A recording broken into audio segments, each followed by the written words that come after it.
Hey guys, welcome back to my YouTube channel. और आज हम करने वाले हैं class 9 social science worksheet number 8। Okay, so हमारा जो टॉपिक है वो है अंडरस्टैंडिंग हिस्ट्री पार्ट 3। तो बेसिकली हम इसमें क्या हम क्या पढ़ने वाले हैं, पूरी हिस्ट्री का थोड़ा सा एक समरी टाइप कह सकते हैं आप, वो हम पढ़ने वाले हैं। Dear children, the reason for all the events that's happening in your family, neighborhood, or even in the whole world today were in the past or history, and due to these events, only the future will be created or shaped. आज जो भी हमारी यहाँ पर हमारे घर में हो रहा है या फिर हमारी सोसाइटी में हो रहा है, वो सब क्यों हो रहा है, वो आज पूरा दिन क्यों हो रहा है, क्योंकि ये सब कुछ पास्ट और हिस्ट्री के कुछ इवेंट्स हैं जो कि हमारा जो फ्यूचर है वो क्रिएट कर सकते हैं, जो कि हमारा फ्यूचर बना सकते हैं और उसे रिशेप कर सकते हैं। The cause of this present is hidden in the history itself, which will become the basis of the future. Any event that happens at any time is the result and cause of same event or other.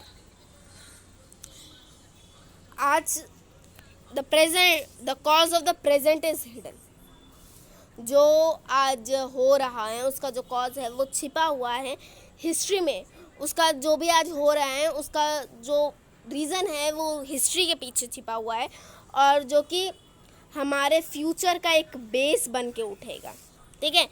और any event that happens at any time, जो भी events किसी भी time होता है वो एक is the result, वो एक रिज़ल्ट है और एक कॉज है कुछ इवेंट और दूसरों के। That is why history is not only a means of knowing the past but also a mean of shaping the future. कई बच्चे कहते हैं कि हमें हिस्ट्री समझ में नहीं आती, history is too boring. History is nothing boring. अगर आप क्लियरली देखें तो यहाँ पर हमें साफ साफ इस पैराग्राफ में इस लाइन में बताया गया है कि हिस्ट्री जो है सिर्फ पास्ट के बारे में नहीं है, कुछ हमारा जो बीता हुआ कल था उसके बारे में नहीं है। ये है कि आगे जो हम अपना फ्यूचर जो है वो बनाएं, उसके ऊपर है पूरी history. Okay. European traders came to India in the 17th century and gradually took advantage of the political instability prevailing in India to gain political influence. European traders आए हमारे इंडिया में 17th सेंचुरी में और उन्होंने एक बहुत अच्छा सा एडवांटेज उठाया कि हमारी इंडिया में ना पॉलिटिकल इंस्टेबिलिटी थी, कि यहाँ पर जो राजा लोग थे, जो डेमोक्रेसी थी वो सब फिक्स नहीं था, पॉलिटिकल कुछ फिक्स नहीं था। कोई भी राजा आता था उस राजा पे आक्रमण करता था, फिर वहाँ पे राज बसेरा कर देता था। तो ये इस तरह की पॉलिटिकल इंस्टेबिलिटी थी हमारी इंडिया में, जिसका उन लोगों ने फ़ायदा उठाया। This coincided with the disintegration of the Mughal empire, paving the way for regional powers such as the Marathas, Sikhs, Jats, the Nawabs of Bengal and Awadh, the Rohils. Those foreigners who had come to do trade and business, grabbing the opportunity, they become the master. और आपको तो पता है कि मुग़लों में और सिख जाट इन सब में लड़ाइयाँ होती रहती थी राज्य को लेकर। तो क्या हुआ कि फॉरेनर्स जो आए ट्रेड के लिए, जो व्यापार के लिए आए, जो बिज़नेस के लिए आए, उन्होंने इस मौके का फ़ायदा उठाया। कहते हैं ना मौके पे चौका। तो उन्होंने वही चीज़ उठाई और यहाँ के बन गए वो मालिक। इसी तरीके से फॉरेनर्स, यहाँ पे हम फॉरेनर्स अभी ब्रिटिश को ही रेफ़र करेंगे क्योंकि हमने ब्रिटिश के बारे में सब कुछ पढ़ रखा है 8th क्लास में। तो यहाँ पे ब्रिटिश को भी आप रेफर कर सकते हो। The British emerged victorious in the race for supremacy, controlling most of India in less than 200 years. British ने तो सुप्रीमेसी पा ली। क्यों? क्योंकि उन्होंने आधे से ज़्यादा इंडिया को गेन कर लिया था, आधे से ज़्यादा इंडिया पे जीत पा ली थी सिर्फ और सिर्फ 200 साल के अंदर। Through the revolt of 1857, Mangal Pandey, बख्त खान, बेगम हजरत महल, रानी लक्ष्मीबाई, तांत्या तोपे and many more tried to overthrow this foreign domination which was crushed by the British. After this, India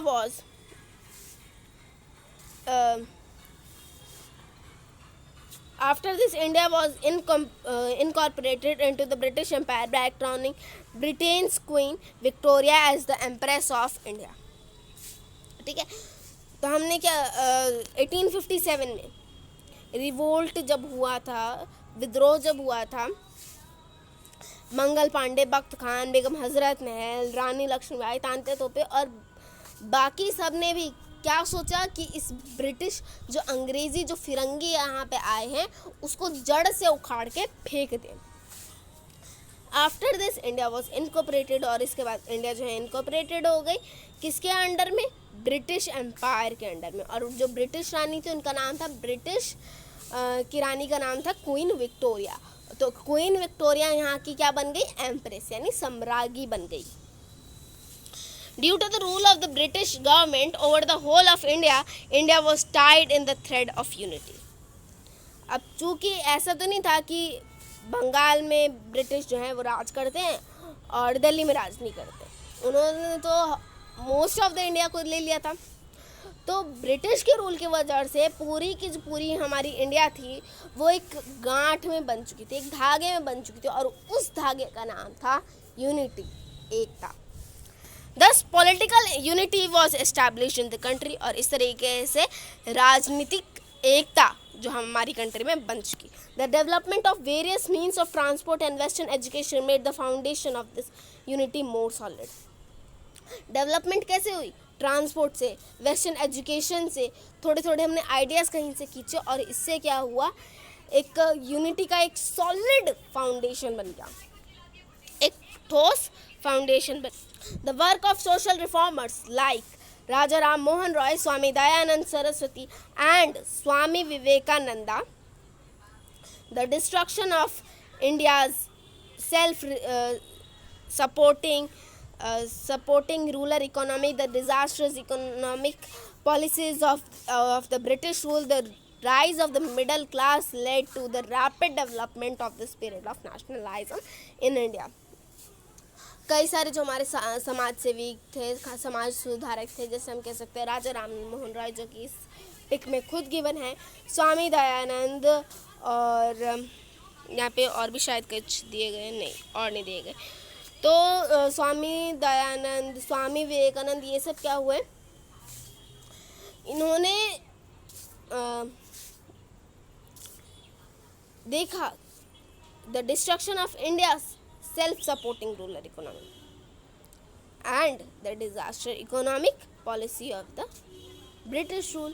जो इकोनॉमिक जो हो चुकी थी हमारी ब्रिटिश रूल में, पहले जो हमारे ब्रिटिश रूल से पहले हमारे इंडिया सोने की चिड़िया कहा जाता था, बट ब्रिटिश रूल के बाद जो हमारे इंडिया है वो पूरा का पूरा हॉलो हो चुका था। बट फिर भी अगर आज भी हम देखें तो उस हिसाब से हमारे पास अभी भी बहुत कुछ है। अभी हमारे पास हीरो की खान है, सोनों की खान है, चांदियों की खान है, ओके, अभी हमारे पास बहुत कुछ है। और the rise of the middle class लोग जो हैं वो आगे बढ़े और उन्होंने एक रैपिड डेवलपमेंट और कह सकते हैं राष्ट्रवाद, भारत में राष्ट्रवाद लाए वो लोग, एक बहुत तेज विकास और राष्ट्रवाद वो लोग लाए through organisations like Arya Samaj, प्रार्थना समाज, Aligarh movement, Indian national Congress, home rule league, promoted national spirit in almost the whole country। ये कुछ जो ऑर्गेनाइजेशंस हैं, ये कुछ जो ऑर्गेनाइजेशंस हमें गिवन है, तो इस ऑर्गेनाइजेशन का जो पूरा काम था दैट इज़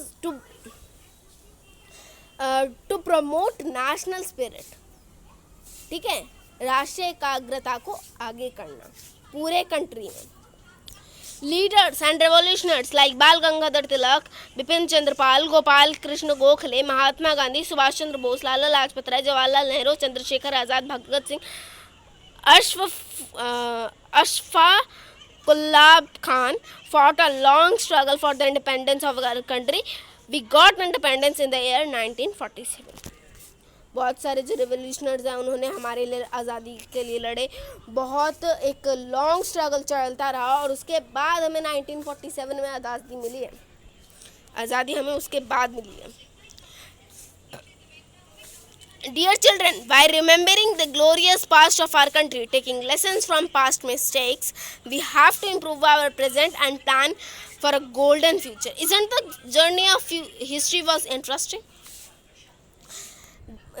बच्चों, जो हमारा ये हमने पढ़ा कि हमारा इतना ग्लोरियस इतिहास रहा है हमारे देश का, कि हमारी जो हमने पहले भी पढ़ा रखा है कि हमारी जो कंट्री थी वो गोल्डन स्पैरो कहलाती थी।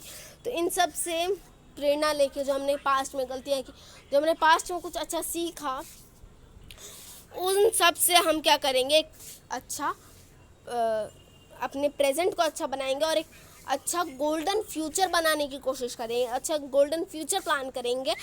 और ये सारी जर्नी जो आपने अभी हिस्ट्री में देखी वो क्या इंटरेस्टिंग नहीं थी? और अगर आप इनसे प्रेरणा लेके अपना फ्यूचर प्लान कर रहे हैं तो वो सोचिए कितना अच्छा होगा। ओके, तो अब हमें कुछ क्वेश्चंस गिवन है वो हमें करने हैं। How does history affect our present and past? History ने हमारा प्रेजेंट और पास्ट कैसे इफेक्ट किया, वो यहाँ पे हमें गिवन है। यहाँ से the reason for all events that's happening in your family, neighborhood or even in the whole world today were in the past or history, and due to these events only the future will be created or shaped. The cause of the present is hidden in history itself, which will come to the basis of future. Any event that happens at any time is the result and cause of event or other. तो ये जो हो गया हमारा answer number 1। Okay, ये हमारा answer number 1 हो गया। क्वेश्चन नंबर 2 की तरफ बढ़ते हैं। यहाँ पे हमारा क्वेश्चन नंबर 2 है, why did European merchant succeed in establishing there political influences in India? वो यूरोपियन जो ट्रेडर्स हैं वो इंडिया में अपना जो राज हैं वो जमाने में क्यों हो गए? क्योंकि जो हमारे यहाँ की जो पॉलिटिकल इंस्टेबिलिटी है वो इसका सबसे बड़ा कारण है। तो यहाँ पर हमारा आंसर गिवन है, European traders came to India in 17th century and gradually took advantage of the political instability present in India and become successful in establishing political influence. अगर आप यहाँ से नहीं लिखना चाहते तो आप यहाँ से लिख सकते हैं।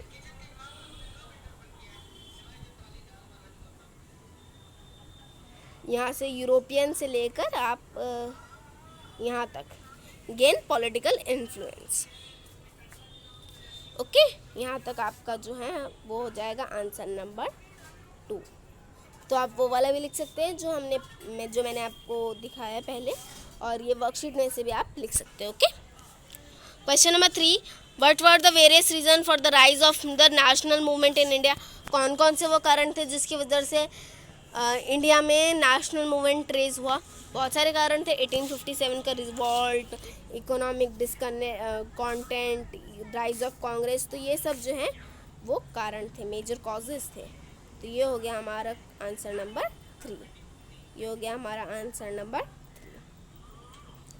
Economic discontent, rise of Congress, discrimination in government jobs, contribution of Indian newspaper, revolution of 1857, religious and social unconsciousness were the main reason for the rise of national movement in India. Okay, now question number 4, gather information about the heroes of the freedom struggle of India. तो इसका answer आपको यहाँ पे मिल जाएगा। यहाँ से आप लिख सकते हैं Raja Ram Mohan Roy, Swami Dayanand and Swami Vivekananda, the destruction of India's self-supporting ruler economic, the disastrous economy policy of the British rule, the rise of the, यहाँ से लेकर आप यहाँ तक अपना आंसर नंबर 4 कर सकते हैं। ओके, तो यहाँ पर हमारी वर्कशीट होती complete. One important note for you all, to please subscribe my channel and please like, share and comment, and please do this because I'm doing a lot of efforts for this, and you guys must appreciate me for this by just clicking the like button and also on the subscribe button, and also by sharing it with your friends. Okay, bye, take care of all of you and stay at your home.